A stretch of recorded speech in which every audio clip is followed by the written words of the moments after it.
Hello and welcome back. This is lesson 3 of Scratch programming. If you haven't already watched lessons 1 and 2, please stop and go back and watch them. It provides necessary information for you to understand what we're going to do next. In this lesson, we're going to continue where we left off after lesson 2, where we built the sprite, we put a background in, we place the sprite so it starts at this position on the screen, and when we press the space bar, the cat looks like it's walking across the screen, bounces off the other edge, and then comes back the other way. So we covered a fair amount of things in the last class, and I'd like to continue with that here. So we're going to stop this animation at this point, and today we're going to talk about creating things called variables and adding some interactivity to a program. Now, variables are a very powerful type of concept that you use when you program. All programming languages use variables. In fact, without variables, programming would be a pretty much useless endeavor. So we're going to introduce something called a variable. A variable is like a container that can hold a value, or it can even hold a word or something like that. Now in Scratch, I want to make a variable that holds numbers. I'm going to make a variable called cat speed, and you'll see why I'm going to do that in a second.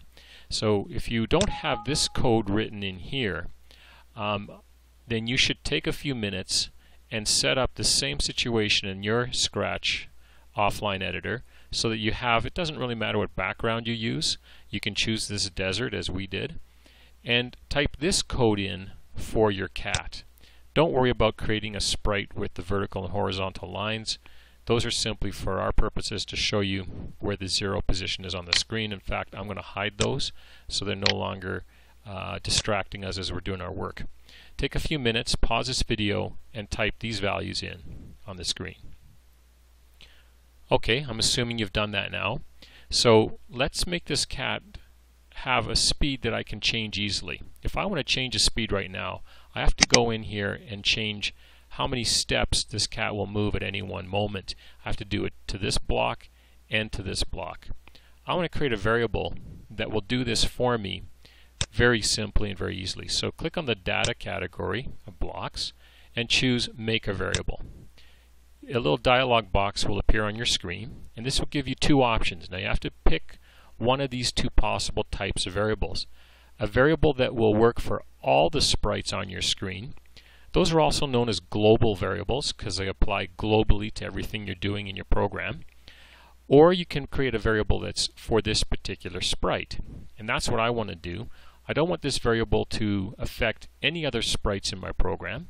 I want to localize it to this particular cat sprite, and that's why we call them local variables in other programming languages. So click for this sprite only and choose here cat speed. One word or two words stuck together.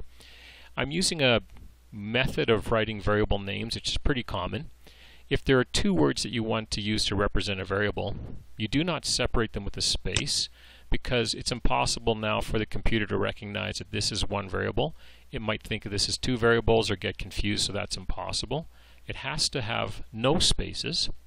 Sometimes programmers like to use an underscore to show that this is kind of representing the speed of the cat. I don't believe it's necessary. It takes time. I always have trouble finding the underscore key. So I use a system or nomenclature that a lot of programmers use. You write the two words, if you need them, side by side.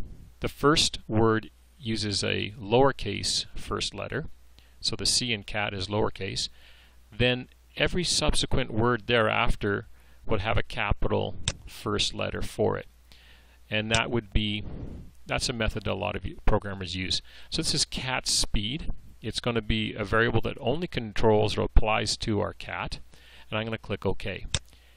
As soon as I do that, you'll see that I get a bunch of other blocks here that are going to be useful for me to use with this variable called cat speed.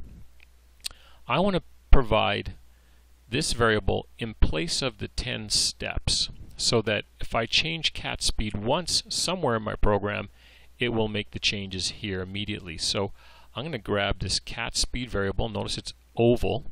This represents the actual variable itself. And I'm going to pull it across and put it right inside this move 10 steps. You'll notice that it goes a bright white kind of outline around that 10, and it means I've got cat speed positioned in the right place. If I try and put it here, it doesn't go into this move block. I have to position it so that it highlights the 10, and then when I drop it, it moves into place. I'm going to do it again for the other move 10. So instead of moving 10 steps, I'm saying move cat speed steps. Well, cat speed, what is it? Right now, cat speed is set to 0. So actually, this is like saying move 0 steps. That wouldn't be very good. I want cat speed to be set to some number which was reasonable. We had 10 steps. We're going to use 10 steps. But to make this apply the change, I have to move it into my program. Now, if I moved it right here, this would work, but it doesn't make as much sense. Every time through this forever loop, it will continually change or set the cat speed to, let's make it 10. Why would it have to do that if it's already done it once? So this is a kind of a redundant piece of coding if I put it inside my forever loop. It doesn't make much sense to do that. I pull it out. Unfortunately, everything comes out. I separate this. I move this back into my forever loop like before, and instead of putting this inside my loop, why don't I set it so when I first start my program, it sets my cat speed to whatever number I want. In this case, I chose 10. And then when it executes this section of code, when I press the space bar, it will use whatever value cat speed is set to. So it will be moving it by 10. Okay? Now let's just see how that works. Let's set the program up. My cat's ready to go. It should be moving at a speed of about 10 when I press the space bar, which is what we had in the last lesson before this one. I'm going to stop. Let's change it in just this one location. I'm going to change it to 5. Now I don't have to go back and change it here like I did before, because by changing it here, it's going to apply those changes where this variable is located anywhere else in the code. So try it now. It should move much slower. And he's not moving nearly as fast across the screen as he used to be. Or I can change it to a much faster speed. Let's go 20. And run it. And you see the cat now moves much quicker. I have to spend much less time changing things to get it to go. Also notice that it chose to write down, there's a cat speed variable that's set to 20 right now, and it put it on my stage. So when I'm debugging this program, I can see what this variable's value is without having to search through this portion of my code to find it. I can also do something interesting with it on the screen. Double click on this actual variable and you can see it makes it much smaller. It doesn't show you what this represents. I don't particularly like this particular method of doing it. Or I can double click again and I get a slider bar where I can actually physically in runtime change the values of that cat speed variable. So I can play with it a little bit and say, ooh, I like this speed right here. It happens to be 32. Okay. Again, I don't recommend that you make changes to your program here. I recommend that you actually do it in the coding. Because notice if I stop this program right now, even though it says 32 here, this is still 20. So this method of just showing you what the value is my preferred way.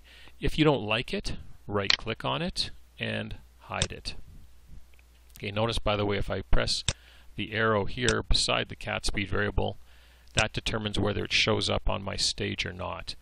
If you have a lot of variables, they can clutter up your stage very fast, get in the way of your actual program, and that's just a mess. So it's often a good idea to hide them unless you want to know what their exact value is.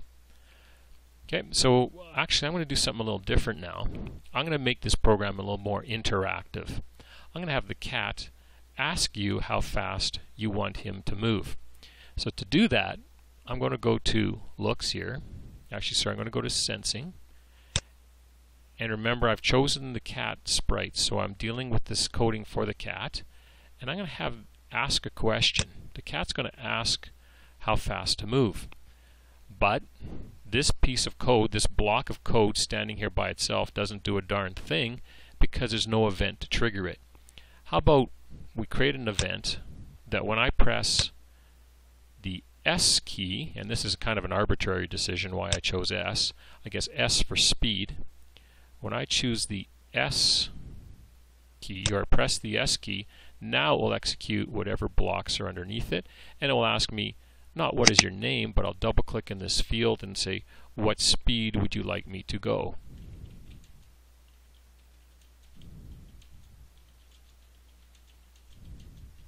There it goes. Of course, this ask feature will make a little field appear on the screen where you're going to type an answer. So I want to set my variable cat speed to whatever you choose as your answer. So the next block I'm going to place in here is called set cat speed to, not 0, whatever your answer is. And sure enough, there is an answer block or variable here that I can put in. Whatever number you choose, cat speed will now become. So you're setting the cat speed variable to whatever the person wants. Let's see how this works. Let's run it. And now in order for us to ask the question, we're going to have to hit the S key. First I'm going to hit space to get the cat moving. Then I hit the S key and the cat asks the question. I should have put a question mark at the end of there. And you'll see this field button shows up, and I'm going to type in 20. Okay. Now if I hit the check mark, it'll make the change, or if I hit enter, it will work.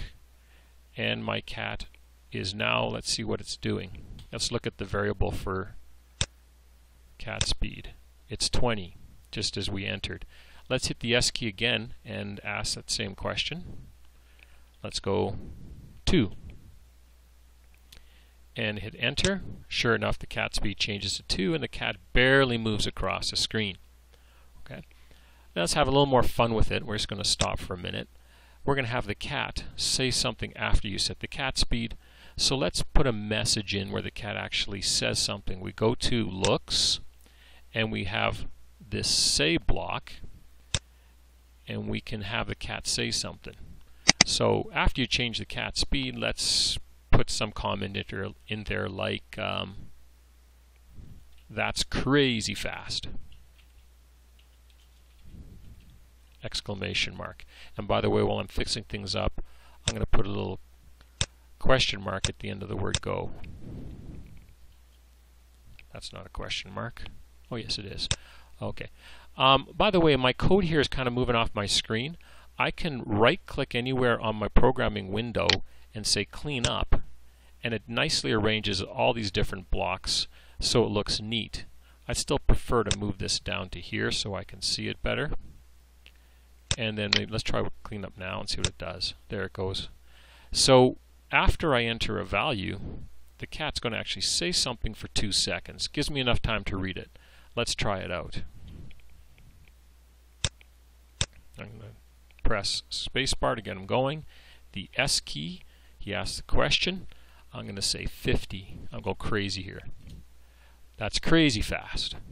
And of course he stops asking the question. If I hit the S key again, he'll ask me a question one more time. I can interactively influence this character as the program is running, which is a very powerful thing to do. I'm going to change this to 6. And of course he slows right down. The word crazy fast doesn't really work anymore, right? He was going crazy fast at 50, he's certainly not going crazy fast at 2. So even though he made a comment, our next lesson is going to be how to make appropriate comments, or how to make the program decide how to respond to values that you enter. It's going to be something called the if statement, and we'll get to that in lesson 4. I would like you to take a few minutes, if you haven't already, to copy the code that I wrote here and make your own program, save it, because we'll pick up here next time in lesson number 4. Thanks for watching, and I hope you tune in for lesson number 4 next.